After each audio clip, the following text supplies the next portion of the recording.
Glória a Deus. Amém, queridos? Que bom. Que ambiente. Meu Deus. Confesso a vocês que a presença de Deus foi está sendo forte demais nesse lugar, nesse ambiente. O Espírito Santo está de uma forma generosa nessa manhã conosco, nos fazendo ter, uma experiência por meio da adoração com Ele de uma forma tremenda. Tremenda. Estava ali, até fiquei achando que eu não ia dar conta de estar pregando agora de manhã. Tamanha foi a presença de Deus, chorei muito naquele canto ali. Até porque tem a ver com a palavra que eu quero trazer para vocês hoje pela manhã. E quando as canções que aqui foram ministradas, isso só testificava cada vez mais dentro daquilo que Deus trouxe ao meu coração para compartilhar com vocês hoje. E isso mexe com a gente, e foi forte mesmo. Foi forte, e dentro do que eu quero compartilhar,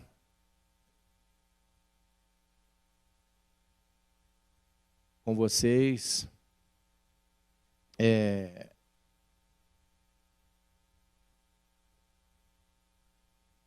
algo que às vezes a gente deixa passar meio que batido por conta do nosso dia a dia, das nossas correrias, da nossa vida, meio que acelerada, e às vezes a gente vai deixando algumas coisas para trás. E esses dias Deus me trouxe, eu estava aqui, não me lembro que dia foi, qual foi o culto, estava ali, estávamos adorando a Deus aqui, e o Espírito Santo falou comigo na seguinte passagem de João 4, que nós vamos compartilhar com vocês, quando Jesus tem aquele encontro com aquela mulher samaritana, e o texto, que é o versículo 4, ele diz justamente isso, e lhe foi necessário passar por Samaria. E quando isso veio ao meu coração, de uma forma assim, acendeu dentro de mim. Por que necessário? Por quê? O que é necessário para o Senhor? Será que Ele tem alguma necessidade? A gente já conhece o texto, sabe o que aconteceu e tal, mas isso eu fui me aprofundar um pouquinho mais, e esses dias, tem cerca de mais de uma semana, estou meditando sobre isso, até porque eu já sabia que está pregando hoje, e Deus falou, compartilha isso com a igreja. E eu fui pesquisar um pouquinho mais, e Deus tem falado comigo tremendamente sobre a questão, lhe foi necessário passar por Samaria. E ali o Senhor teve um encontro com essa mulher, enfim, a mulher foi transformada, e muitas coisas aconteceram ali na vida dos samaritanos após esse encontro. Nós vamos narrar um pouquinho para você hoje. Eu mandei para o pessoal do LED aí, não sei se está aí tranquilo, o tema da palavra é até um tema, eu fiquei assim, que nome eu vou dar essa palavra? Aí, que tema eu vou dar aí essa palavra? Hoje não vai ter palavra de 3 tópicos, 4 tópicos, 7 passos para cá, 20 passos para lá, 3 para frente, 2 para o lado. Hoje eu quero compartilhar com vocês simplesmente um contexto histórico de pessoas que tiveram encontro com o Senhor. E eu entendo, dentro disso que o Senhor ministrou, lhe era necessário passar por Samaria, porque o Senhor tinha interesse. Ele queria fazer isso, queria encontrar aquela mulher e mudar a história daquele povo. Eu coloquei como tema assim, ele botou só o versículo, que é o versículo básico, ele era necessário passar por Samaria, mas o tema que nós colocamos, o tema é esse, como ele te encontrou.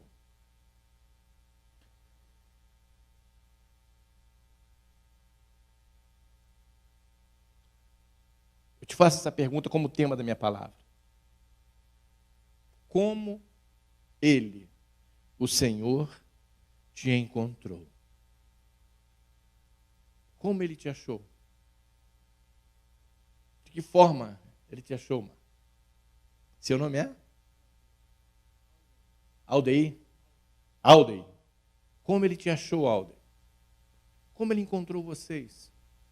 De que forma? Qual foi o trajeto, a forma que o Senhor estabeleceu para ir até aonde você estava e ele ter o encontro com você?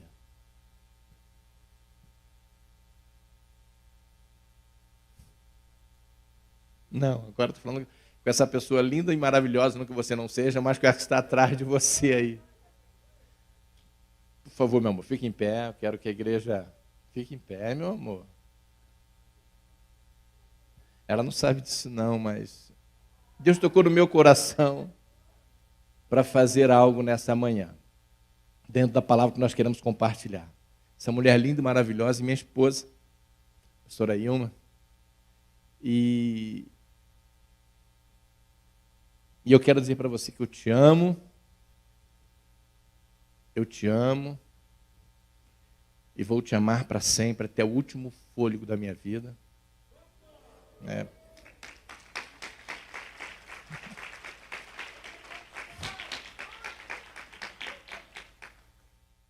Porque você tornou a minha esposa, a minha amada, a minha amante, a minha parceira, a companheira, e você foi o caminho que Deus traçou para me encontrar. Para quem não sabe, foi através dela que o Senhor me encontrou. Estava meio que no mundão, estava meio que numa Samaria da vida. Nós vamos já explicar isso para vocês. E Deus meio que contradiz algumas coisas. Entende o que eu quero dizer? Eu não era cristão, não era evangélico, ela sim, de berço. E nós nos encontramos e através dela, Jesus me foi apresentado e nós nos apaixonamos. E estamos casados, já vamos fazer agora em outubro 38 anos de casados. Mas ela foi o caminho que Deus estabeleceu, ou seja, que eu posso dizer, contextualizando para você a mensagem, o caminho de Samaria que o Senhor precisou trilhar para encontrar um samaritano como eu que estava lá perdido. E através dela eu tive um encontro com Jesus, e ela só perdeu em relação ao meu amor para o Senhor Jesus. E ela sabe disso, que eu amo hoje mais o Senhor do que ela própria. Até porque se o Senhor hoje faz parte da minha vida e eu faço parte dos planos e propósitos do Senhor, foi justamente porque o Senhor a usou para que Ele pudesse me encontrar. E nessa caminhada eu já estou há 40 anos. Há 40 anos que eu caminho, depois que o Senhor me encontrou, que eu caminho com Ele. O versículo 4, que eu coloquei aqui para vocês, de João, vocês já vão entender exatamente o que eu estou querendo compartilhar, e eu quero hoje trazer à memória de vocês esse momento da vida de vocês. O momento da tua experiência com Deus, o momento do encontro que o Senhor teve contigo. O verso 4 de João 4 diz justamente isso, e era-lhe necessário passar por Samaria. Eu fiquei questionando, Senhor, por que está ministrando o meu coração? Por quê? Era necessário? Tinha alguma necessidade? O versículo, só para vocês entenderem, o verso 9 desse mesmo texto aqui, eu não passei lá, mas diz assim: disse-lhe, pois, a mulher samaritana, como sendo tu judeu, falando com Jesus, conversando com ele, me pedes de beber a mim, que sou mulher samaritana? E entre aspas, e entre parênteses assim, porque os judeus não se comunicavam com os samaritanos. Vamos entender isso aqui. Quem são os samaritanos? Para você entender por que era necessário ele passar por ali. Por quê? Os samaritanos nada mais, nada menos, são judeus. Eles são judeus. E por que se tornaram samaritanos? Então, vem a história. O povo de Israel viveu, e para encurtar, alguns períodos na sua vida em relação a certos regimentos, a certos regimes, a certa forma administrativa, através dos seus líderes. E entre esse período que a história de Israel mostra, ele teve o período dos patriarcas, que foi Abraão, Isaac e Jacó, que foram os patriarcas da época que lideravam o povo. Depois veio o período dos juízes. Enfim, não vou narrar detalhes aqui para vocês.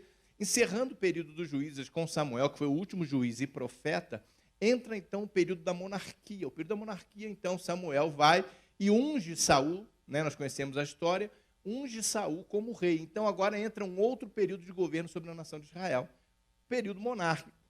Saul reina sobre Israel mediante uma determinação e unção através do profeta por Deus. Só que Saul vacilou, teve lá suas complicações, e o Senhor o rejeitou, e nós sabemos que logo após Saul, Deus levanta e diz a palavra, né? Que o próprio Samuel fala isso para Saul, Deus já escolheu um homem segundo o seu coração, e Davi era esse cara. E Deus então manda Samuel ungir, vai lá na casa de Jessé, nós conhecemos a história, Jessé deixa meio que Davi de lado, alguns dizem, né, que Davi era um filho meio que fora do contexto geral dos demais filhos, que ele não era filho, né, de pai e mãe conforme os demais, enfim, existe coisa, mas não é o caso. Ele estava lá e tomando conta das ovelhas, e Jessé apresenta todos os seus filhos a Samuel, e quando Samuel vê Rubens, que foi o primeiro, que tremendo, esse cara é o cara, e o Espírito Santo fala com ele, Deus fala com ele, não é esse cara aí, não olha dessa forma, porque eu não olho a aparência, eu olho o coração. Samuel para então, e Jessé passa todos os filhos deles diante de Samuel, o profeta, e aí Deus fala assim, não está aí. E ele então pergunta, tem mais alguém? Tem sim, tem um jovenzinho, um ruivo, está lá tomando conta das ovelhas, e Samuel então fala assim, não, ninguém come, ninguém festeja, ninguém vai celebrar, até que este também entre na minha presença. Enfim, mandaram chamar Davi, Davi veio, quando ele entrou, Deus falou, é esse aí. E aí o segundo rei de Israel foi Davi.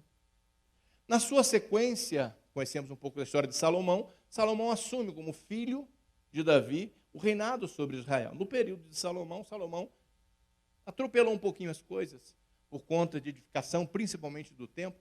Ele começou a apertar o povo e cobrar impostos mais altos, enfim. Muitas tribos, né, principalmente 10 delas que faziam parte do norte de Israel, não aceitaram. Quando Salomão morreu, então, eles já estavam com alguns problemas. E aí, Roboão, filho de Salomão, sucessor, foi conversar com os líderes de tribos. E essas 10 tribos do norte, só para vocês entenderem, eles não aceitaram o reinado de Roboão, filho de Salomão, por conta daquilo que eles já estavam vivendo no período de Salomão. E tiveram problemas. E nesse problema veio a divisão das tribos, onde a palavra de Deus fala que então o reino se dividiu em reino do norte, que era chamado reino de Israel. É por isso que a palavra de Deus às vezes fala assim, reino de Judá e reino de Israel. Está falando justamente por conta da divisão que houve das tribos de Israel. E se levantou um líder chamado Jeroboão, que também fazia parte de uma das tribos, também era judeu, e liderou as 10 tribos do norte, dividindo esse reino. E aí ficou o reino de Judá, juntamente com a tribo de Judá e Benjamim, liderado até então por aqueles que estavam dentro do contexto monárquico, que era Reboão, filho de Salomão, e Jeroboão liderou as 10 tribos. Essas 10 tribos do norte se rebelaram contra Deus. Eles não queriam que o povo saísse do norte para vir ao sul, porque no sul ficou Jerusalém, o templo, e eles adoravam Deus ali. E ele não queria que eles viessem. Então, o que Jeroboão fez? Mandou construir templos para adoração, principalmente na cidade de Siquém, que fazia parte do norte. E Deus falou, esse é o Deus de vocês. Mas quem era o Deus de vocês que Jeroboão estava estabelecendo? Bezerros de ouro. E começou a entrar idolatria, enfim. E o povo do norte, ele foi considerado pelo povo do sul um povo rebelde. Eles eram judeus, são judeus, mas se rebelaram contra Deus, contra os princípios de Deus, contra os valores de Deus, e foram adorar outros deuses por determinação de Jeroboão, que estava assumindo aquele império, aquele reinado. Então, 2 reinados se dividiram do norte e do sul, um por Reboão e outro por Jeroboão. E nisso a história de Israel prossegue. A história prossegue. E aí vem as sucessões de rei de um lado e de outro. Isso durou em torno de 210 anos aproximadamente. Até então, eles estavam dentro desse contexto. O reino do norte, o reino do sul. Agora, entenda o que aconteceu aqui.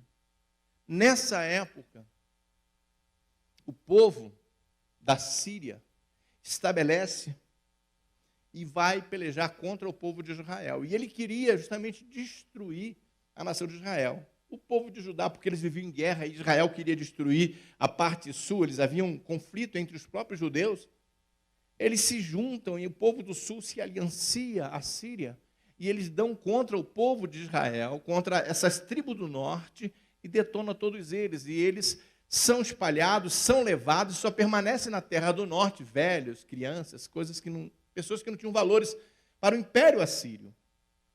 E destrói todos eles, só que o reino do sul permaneceu. Ele continua ali, firme, e o reino do norte acaba. A Síria detona e acaba com eles. Depois que isso acontece, aí nós vamos começar a entender o que vai acontecer para se tornar os samaritanos. O que acontece, então, dentro disso aí? Aquele império começou a trabalhar com outros povos, outras nações, infiltrando essa galera dentro do reino do norte, junto com os judeus, para tirar a essência judaica desse povo. E quando eles estabelecem isso, dentro daquilo que eles estavam vivendo, eles haviam colocado para a capital deles, no caso que lá o povo do sul a capital era Jerusalém, para a capital deles eles colocaram Samaria. Samaria foi a terceira capital do povo do norte estabelecida. E depois que eles estabeleceram Samaria como capital do povo do norte, veio então o contexto dos judeus que ali viviam ser chamados de samaritanos. Então, quem eram esses samaritanos? Lá atrás, judeus, que se rebelaram contra Deus, dividiram, criaram uma facção, estabeleceram adoração a outros deuses e se misturaram com outros povos, gerando filhos com eles, e ao longo da história, essa parte de Israel, ela foi rejeitada pela parte do sul, que se preservou em santidade e em conservação o seu culto a Deus. Lembram de Daniel? Daniel, Sadraque, Mesaque e Abednego? Isso 100 anos depois do cativeiro do norte, o pessoal do sul foi levado cativo pelos babilônicos. Na Babilônia, esses que preservavam a santidade e a intimidade com Deus, nós temos a história de Daniel. Não vou me contaminar com os manjares do rei. Porque eles ainda cultuavam a Deus. Mesmo sendo levado cativo, eles temiam a Deus. Diferente do pessoal do norte. O que eu quero dizer para vocês é o seguinte. Depois do cativeiro babilônico, durou-se 600 anos até a vinda de Cristo. E o povo judeu estava espalhado dentro desse contexto. Quem eram os samaritanos? Na mente dos judeus puritanos, que se conservaram e se preservaram. Os samaritanos são judeus rebeldes, mestiços, que ignoraram o culto, a adoração a Deus, se rebelaram contra Deus, tentaram nos dizimar da terra, queriam destruir o povo da região sul. Então esses caras, essas pessoas não merecem o nosso carinho, o nosso afeto. E ao longo da história, não dá para eu contar tudo para vocês, muitas coisas foram acontecendo. Só que havia profecia dizendo que Deus haveria de unir novamente os dois reinos, o de Israel e de Judá. Deus haveria de juntá-los, porque eles eram o povo da promessa. Eles faziam parte de uma escolha de Deus, independente da rebelião de Jeroboão.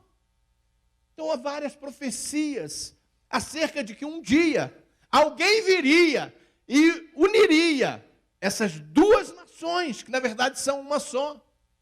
Mas por conta da rebeldia, se dividiram. Os anos se passam, a história segue. O povo de Israel acaba.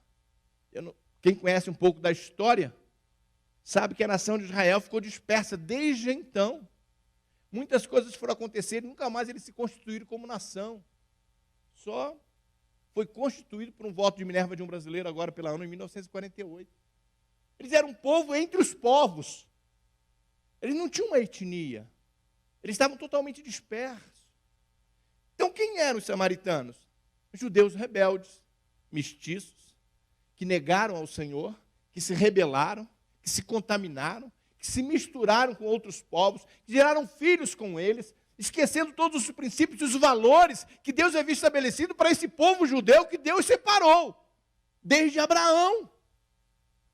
Então, os judeus que pertenciam ao contexto da tribo de Judá e Benjamim, que foram os que se preservaram, não aceitavam eles. Tinham problemas com eles. E aí a gente começa a entender, então, faz sentido Jesus fazer o quê? Passar por Samaria. Agora entende uma coisa. O caminho que levava da Galiléia para Genezaré era um caminho que normalmente os judeus não percorriam, que era o caminho mais curto, era o que passava por dentro de Samaria. Então eles percorriam a orla do Jordão para chegar onde eles queriam. Todos os judeus faziam isso, porque eles não se comunicavam. E eu lendo isso aqui, achei até uma coisa interessante, só para vocês entenderem o contexto da mensagem. Eles não se comunicavam com os samaritanos a ponto de rejeitar a presença deles, o toque deles, de qualquer forma. Não havia, nem passava no território deles. E nem os samaritanos no território dos judeus. Eram inimigos mortais. E aí Jesus faz o quê? Vamos lá para Galiléia. Aí Jesus faz assim, opa, é necessário eu entrar aqui. Mas como aqui? Aqui vai me levar a Samaria. Aí Jesus entra. Aparentemente parece que ele desviou o caminho que era a rota comum do judeu. Deixa eu dizer uma coisa para vocês, queridos.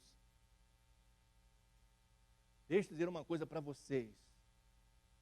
Quando é necessário, entendo o que eu vou dizer entre aspas aqui, Jesus desviar de uma rota pré-estabelecida por aqueles que têm seus conceitos, né, suas verdades, para alcançar alguém, ele faz isso. Por que eu estou falando isso? A rota do conceito que se tinha sobre essa mulher aqui, sobre minha esposa, qual era a rota? Ela é da igreja? Isso não é regra, entendo o que eu vou dizer, exceção. Mas qual era a rota? Ela está na igreja, vai namorar um camarada da igreja, crente, vai se casar com um crente e vão ser felizes para sempre. É a rota. Aí Jesus fala para ela assim, deixa eu tirar você um pouquinho dessa rota. Entendo o que eu estou dizendo, querido. Com Jesus a gente pode ir, tá? Sem Jesus não sai da rota não, que é furado. Jesus pega ela e fala assim, eu vou te levar até um cara. Vou te apresentar um camarada. Eu quero que tu conheça um carinha aí, que não sabe discernir a mão direita da mão esquerda, que nem tem noção de que eu existo. Mas eu vou te tirar um pouquinho da tua rota, daquilo que todo mundo entende, que você tem que caminhar, e Deus fala com ela. Entende o que estou falando aqui? Estou ilustrando a situação. E tira ela daquela rota já estabelecida e fixada. E faz com que ela conheça um cara que está no mundo perdido, vivendo uma vida de pecado. E Deus pega esse cara por alguma razão, entende isso, Tiago? E faz se apaixonar por ela. Mas como é que eu vou me apaixonar por uma menina que não tem a mesma visão que eu, que não anda por onde eu ando, que não vai aonde eu vou, que não frequenta o que eu frequento? E me faz apaixonar por ela. E entre as nossas conversas, a primeira coisa que ela disse para mim, ela falou, César, que eu fiquei apaixonado mesmo, chorei mesmo. Como entende uma coisa dessa? Não sei. E aí, a primeira coisa que ela fala para mim, tudo bem, a gente pode pensar nessa possibilidade de namorar e tal, mas eu sou crente. Eu não vou deixar de ir na igreja por sua causa. E aí ela foi até, colocou um pouquinho mais sério o negócio e falou assim, para você me namorar, tu vai ter que ir para a igreja comigo. Eu, apaixonado, falei, vou, onde tiver que ir.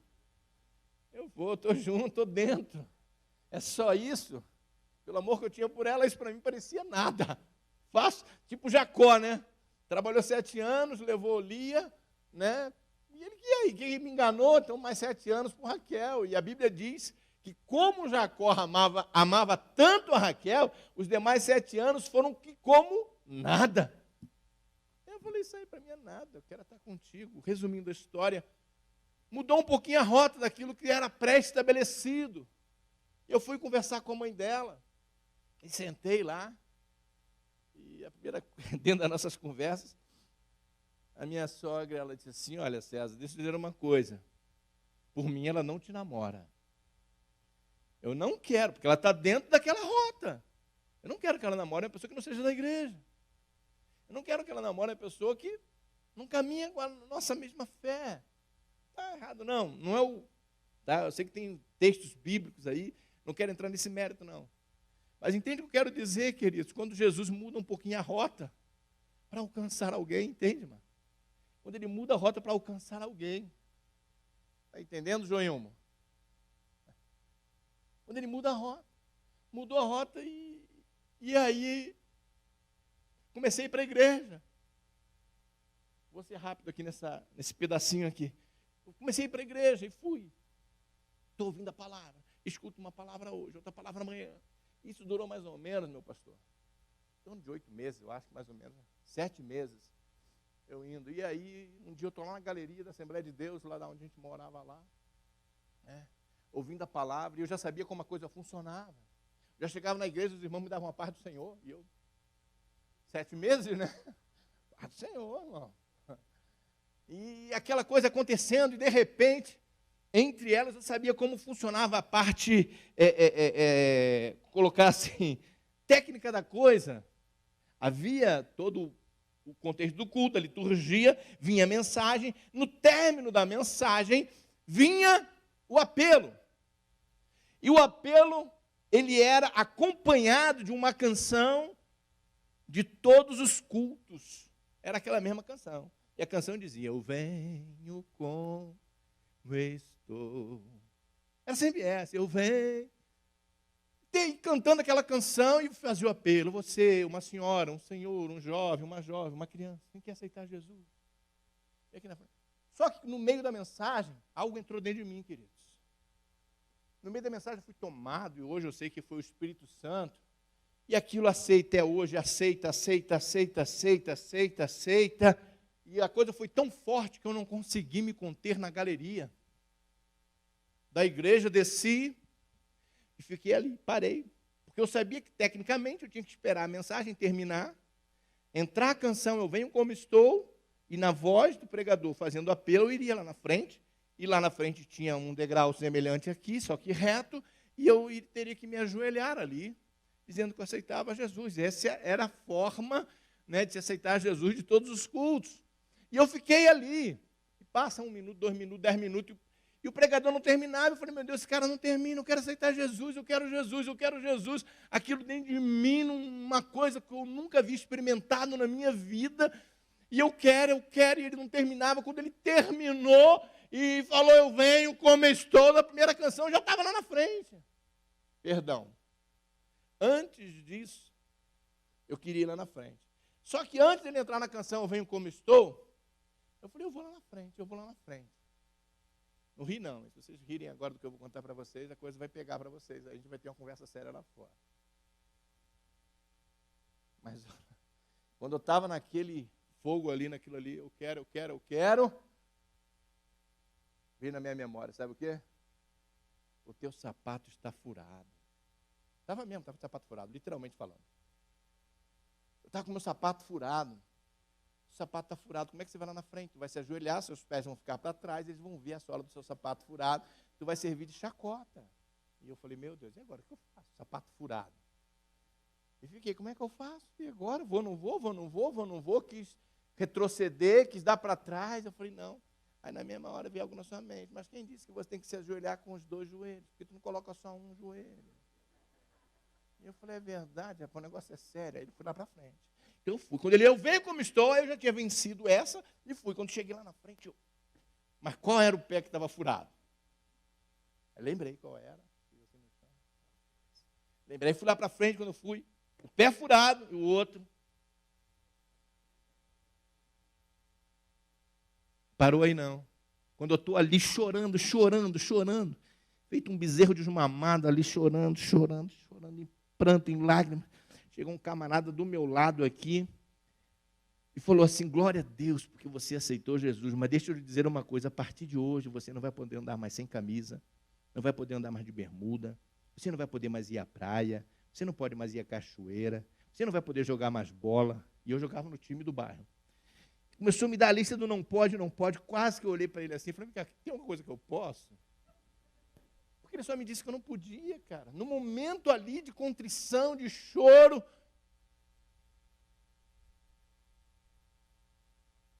Como ele te encontrou? Qual foi? A forma que o Senhor estabeleceu. Estou contando aqui a minha. Essa mulher de Samaria, ela vinha dentro dessa realidade de rejeição, de rebeldia, mas eles eram judeus e estavam esperando na conversa, não vou narrar tudo aqui, mas na conversa ela disse assim, nós estamos aguardando Cristo. Quando Jesus está conversando com ela, e fala assim, ele vai nos explicar tudo, vai nos esclarecer tudo, vai falar toda a verdade para a gente. Aí Jesus só faltou estender a mão para ela, falou, sou eu, minha filha, sou eu, Cristo.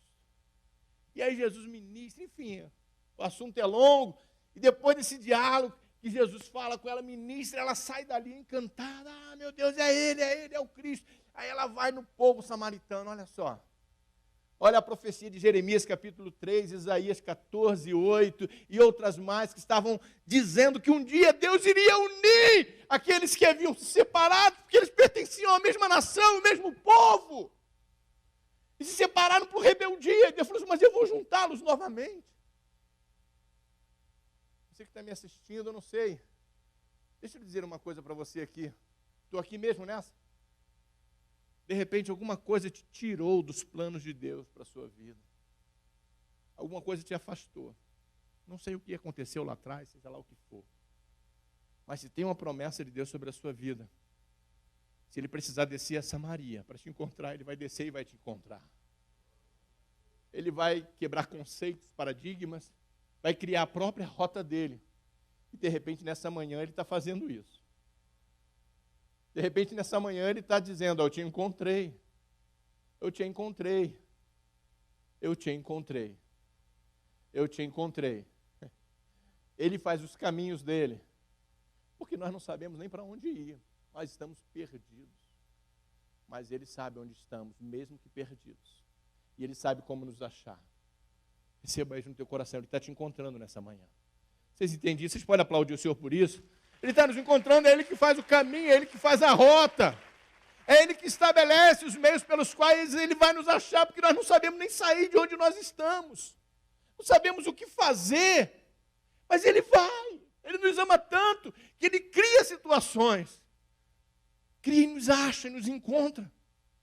E essa judia samaritana, rejeitada pelos judeus que se achavam conservadores, foi encontrada por Jesus.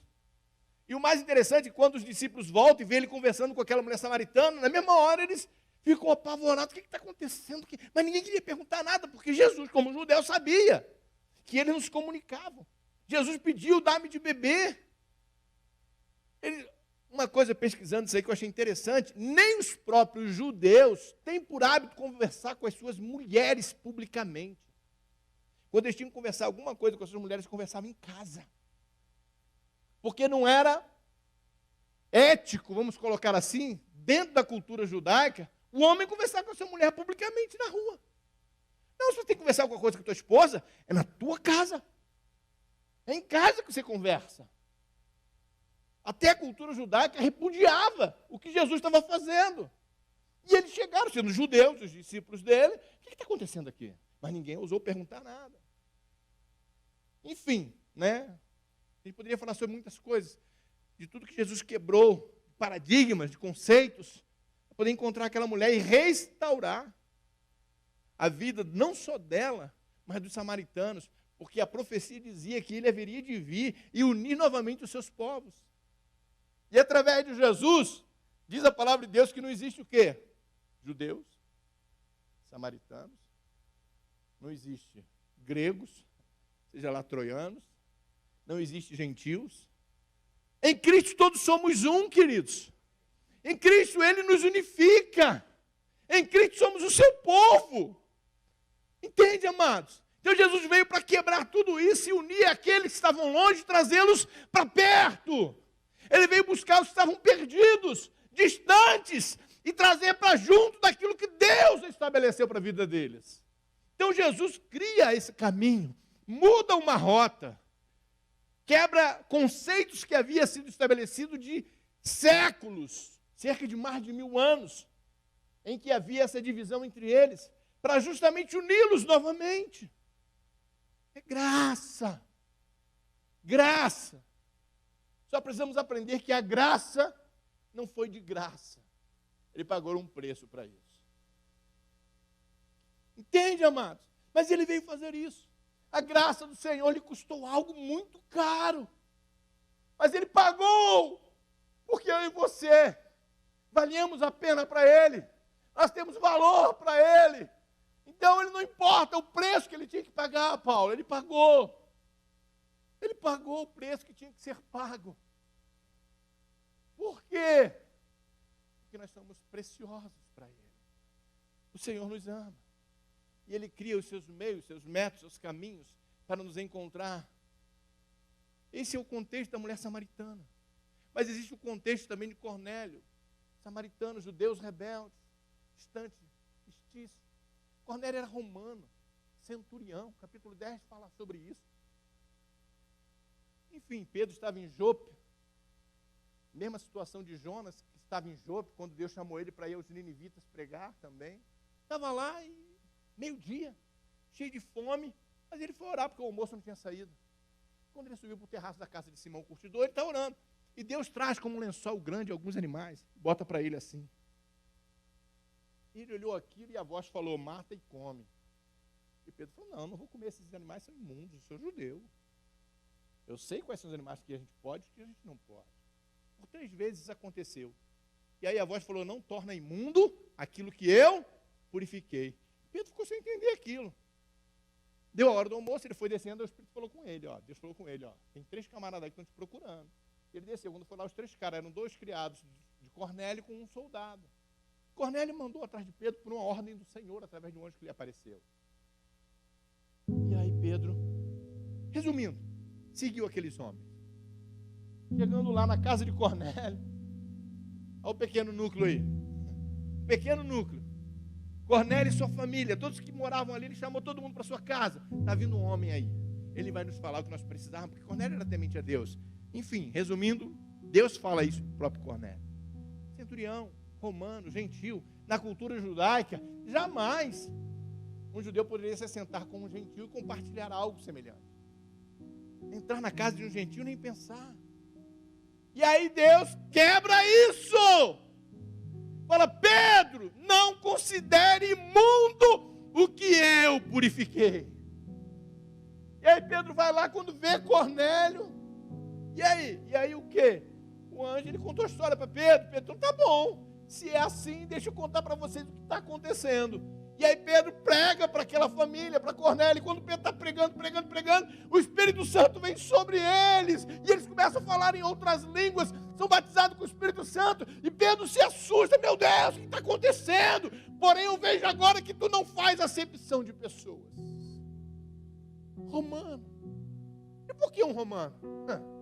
O povo judeu estava debaixo do domínio romano. O mestre de Pedro foi crucificado pelos romanos. O Senhor Jesus foi morto. Entende o que eu vou dizer aqui, querido? Eu entendo de uma outra forma, mas, tecnicamente falando, foram eles que levaram, penduraram, crucificaram. Por que eu tenho que pregar para esses romanos? Por que eu tenho que falar para eles? Essa raça está aqui, está dominando a gente, matou tanto dos nossos, matou o nosso Senhor. É assim que o Senhor faz, Ele quebra essas regrinhas. Ele quebra esses conceitos para dizer que temos, querido, quando Ele quer alcançar alguém. E Ele queria alcançar Cornélio.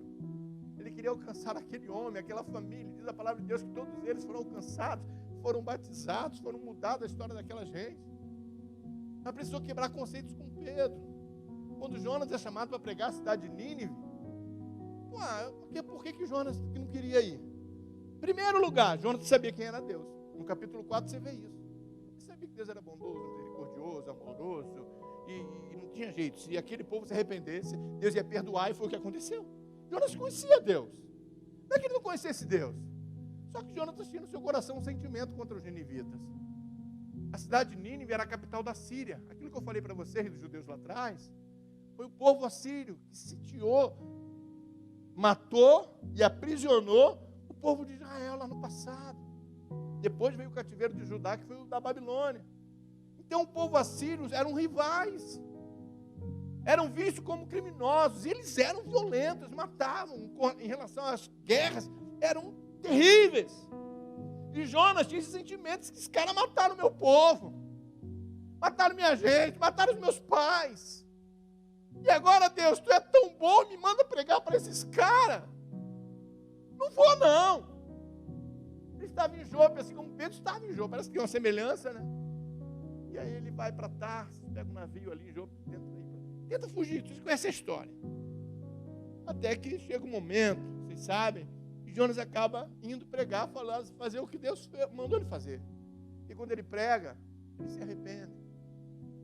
Depois vem a história da boboreira lá, e Deus fala com Jonas: você se compadeceu de uma boboreira que não fizeste nada para ela brotar, nascer.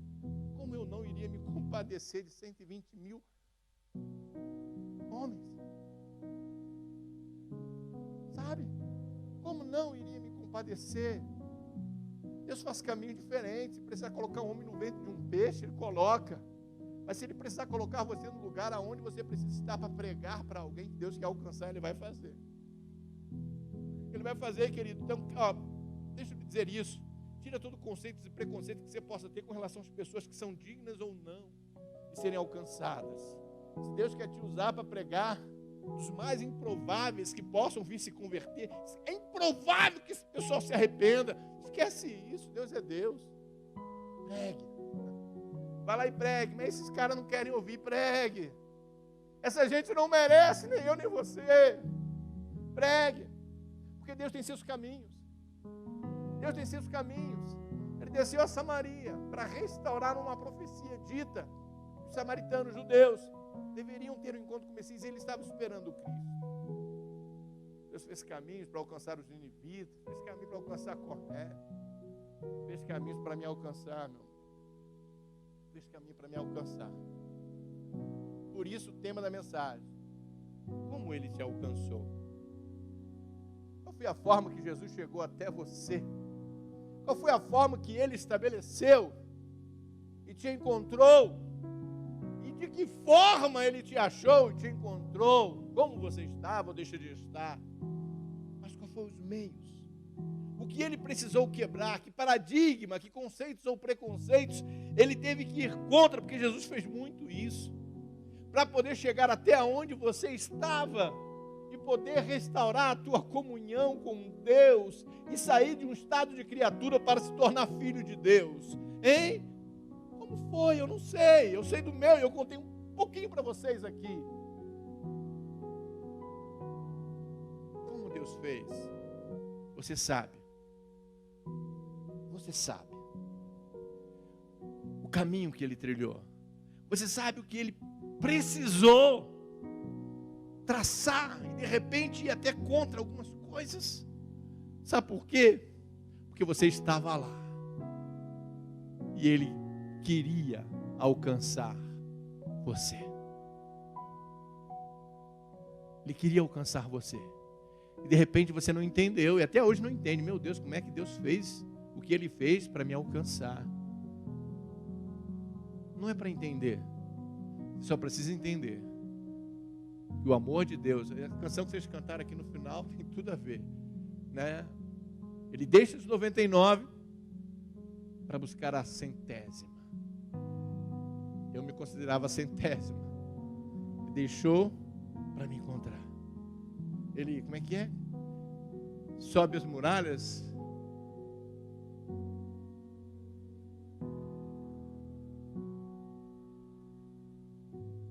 Para quê?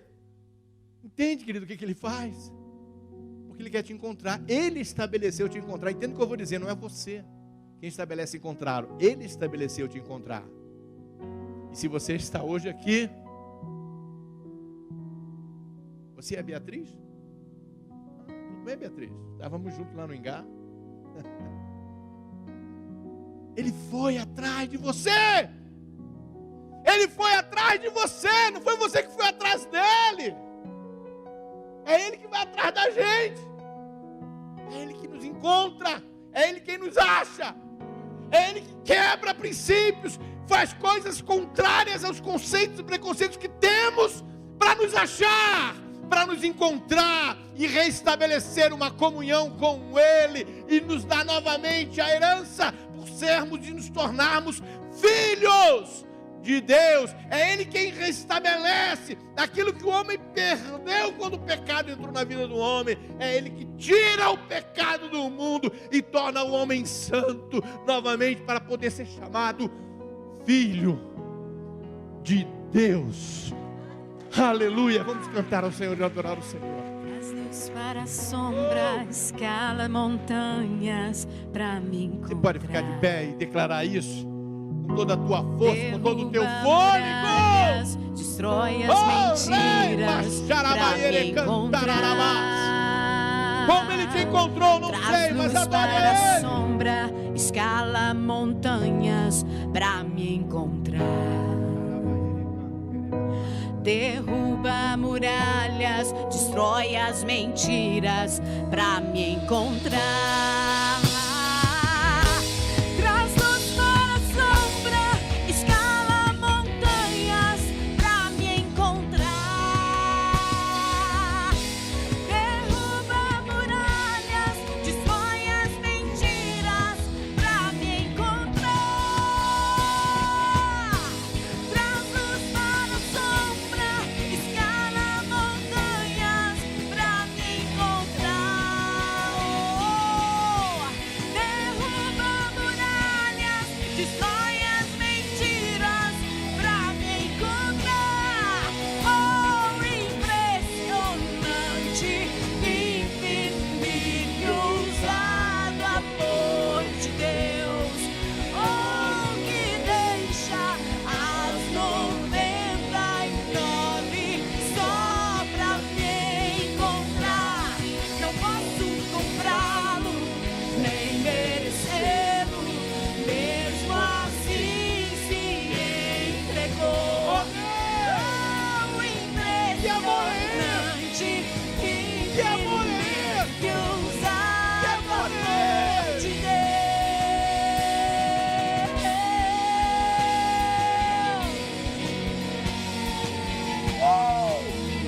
Deus maravilhoso, Senhor. Deus Santo.